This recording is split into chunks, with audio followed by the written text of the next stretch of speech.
Anthony was at a loss for what to do when his wife, Aide, discovered his secret after months of safeguards. He had been trying to keep it hidden for nearly a year, but now, at long last, the truth was being revealed. What would his wife's reaction be to the discovery? Was she going to be able to accept what he had been up to all this time? From the outside, a family can appear to be completely perfect. One of those families was the Roberts. Names have been changed for privacy purposes. Anthony, the husband, owned a restaurant, while Aide, his wife, was a stay-at-home mom. They had 3 children, ages 3, 5, and 7. They had spent their entire lives in the Buffalo suburbs.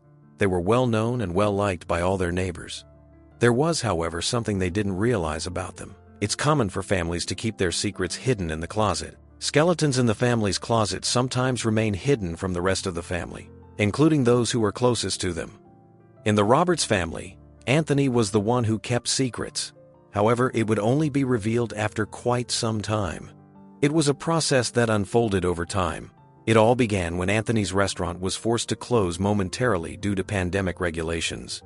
He didn't anticipate them to continue long, and he wasn't concerned about a short-term cash flow. Years of hard work had saved him enough money. Consequently, he waited for it to pass. He spent his newfound free time catching up on some much-needed family time and reading. But he was in for a rude awakening. The state of the pandemic didn't appear to be improving after a few months. For a while, the family's savings were sufficient, but before long, they wished for the pandemic to end so Anthony could go back to work. They needed the money to survive. However, when Anthony would be able to reopen his restaurant, didn't appear to be getting any nearer, and the Roberts began to grow concerned. Eventually, Anthony came up with a plan. He couldn't just sit back while his family was suffering. He needed to do something else until he could finally open his restaurant's doors again. He came up with the idea of selling food and related items on the internet. He sold imported wine, his homemade sauces, and even delicacies. These were all items he made use of in his restaurant, and he thought the items would fly off the shelves. Anthony hoped that everything would be okay for the sake of his family. It took a few months for his business to get clients, but he eventually turned a profit. The community loved his products. Many of his clients were long-term supporters of his restaurant and wanted to help him get back on his feet. However, he also attracted a lot of new clients. The people loved his homemade tomato sauce, and it even got mentioned in a magazine. The family was thrilled. It all seemed a little too fantastic to be true. Anthony was suddenly earning more money than he ever had from the restaurant. He got a lot of calls from stores and customers who were curious about his products. What was interesting, though, is that he always left the room and went to the garage to answer those calls. Initially, the family was unconcerned by Anthony's peculiar tendency. They had no idea it meant so much more than they assumed. The money continued to flow in. The funny part was that Anthony didn't appear to be working all that much. He continued to spend most of his time sitting at home and watching events on television. He'd go to the garage every now and again to take a few calls. But that was it. Aide sensed that there was something odd about her husband's unexpected success, as thrilled as she was for him. As a result, she decided to study him when he was on the phone one day. It had been a few days since Aide had started studying Andrew's call patterns. She found he'd always been on the phone around noon. That day, she rushed to prepare lunch before making her way into the garage. She hid behind the opposite side of the garage door and waited for Andrew to answer his calls. Like clockwork, he walked in with a ringing phone and a grin on his face. Aide ducked under a shelf, and her husband settled into the garage. He leaned against his workbench, his grin holding fast as he answered that call. Aide tried to listen to the content of Anthony's conversation on the phone, her mind already predicting what the conversation was about. But as much as she tried, she couldn't hear a thing. Her eyes trailed up to the stairs leading back to the house, and she realized her mistake. Aide had gone to lengths to ensure she'd uncover what her husband was hiding. She'd made sure she was available at the right time when he received the call, and that she'd be in the correct place where she could listen in, unseen by Andrew. But Aide had forgotten to factor in one crucial part of her plan. Their kids' vocal cords were among the loudest things in the house, almost as loud as a TV on full volume. Their voices, alongside the TV, overshadowed everything that came out of Andrew's mouth. Aide stayed in her hiding spot as valuable information escaped her grasp. Her kids had been quiet all morning. What were the odds they'd start chanting superhero names when Andrew was on the phone? Aide frowned at the coincidence, knowing the day was lost. She stayed put until Andrew finished his call and went back upstairs. But although she hadn't heard a thing, she had collected some information from her husband's body language. Aid eased upstairs to the kitchen. She set to serving lunch, but as she moved around her island, her mind sorted through everything she'd seen in the garage. She noted that his grin had faded when he answered the call, only blooming after he'd started talking. She'd seen how rapidly his lips moved and how much he used his hands while talking. His face had been so animated and his eyes full of sparkle as he spoke. All this could only mean one thing. Before walking into the garage, Aid had thought Andrew was doing something that might have jeopardized their marriage. Although the thought had been fleeting, she knew she'd be foolish not to acknowledge the possibility of such an occurrence. Aid and Andrew had never had such issues between them, and after what Aid had witnessed in the garage, she knew she could safely rule out that thought from her mind. One thing made her believe she was right to do so. Andrew only got that animated and excited when he talked to her, their kids, family, or his friends. He was usually formal with everybody else, acquaintances, employees, or business associates. Aid also felt deep within her that after everything they'd built together, he'd never hurt her like that.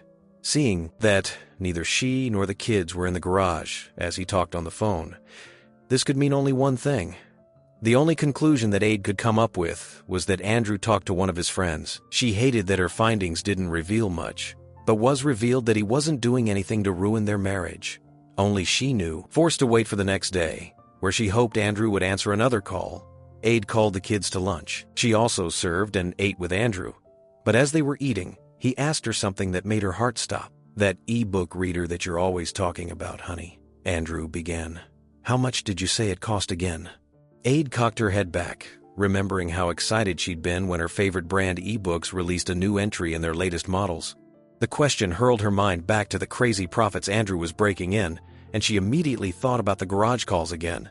The e-book reader was expensive, but Andrew could afford it? "I'm happy with the one I have," Aid smiled, reaching across the table for his hand. That night, Aid found it hard to sleep. She didn't understand how Andrew could keep secrets from her. She hated that he was acting like everything was okay in their home. Aid wanted to wake Andrew up to talk, but tried to put herself in his shoes. What if his online business had truly taken off and they were making the profits she'd seen? How would he feel when his wife questioned the credibility of his income?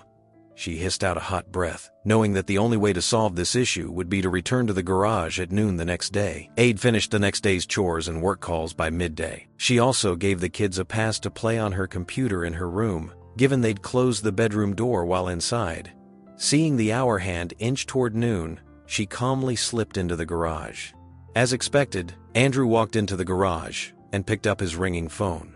Aid was quiet in the same place she'd hidden the previous day, but today her findings would be different. With the kids' voices muffled upstairs and the TV turned off, Aid heard everything, Andrew said. The first thing that surprised her was that he wasn't talking about food. He seemed to be talking about sports. She heard a few names of sports teams and players. Anthony finally finished the conversation, and Aid hadn't heard a single name of a food item. What was going on? After her husband left the garage, she entered the room. She was about to find out Anthony's little secret. She didn't know what she expected to find there. At first, she didn't see anything out of the ordinary. But for some reason, she felt some sort of call from the workbench where Anthony used to sit for his phone calls. She looked under it. There was a notebook there. She opened it. It was all numbers and names of sports teams and players. It seemed like the notebook of a bookmaker. Aid took the notebook and immediately confronted Anthony about it. At first, Anthony didn't know what to say. He tried to pretend not to know that there was a notebook or why it was under the workbench in the garage. But after a while, he gave up and confessed the truth.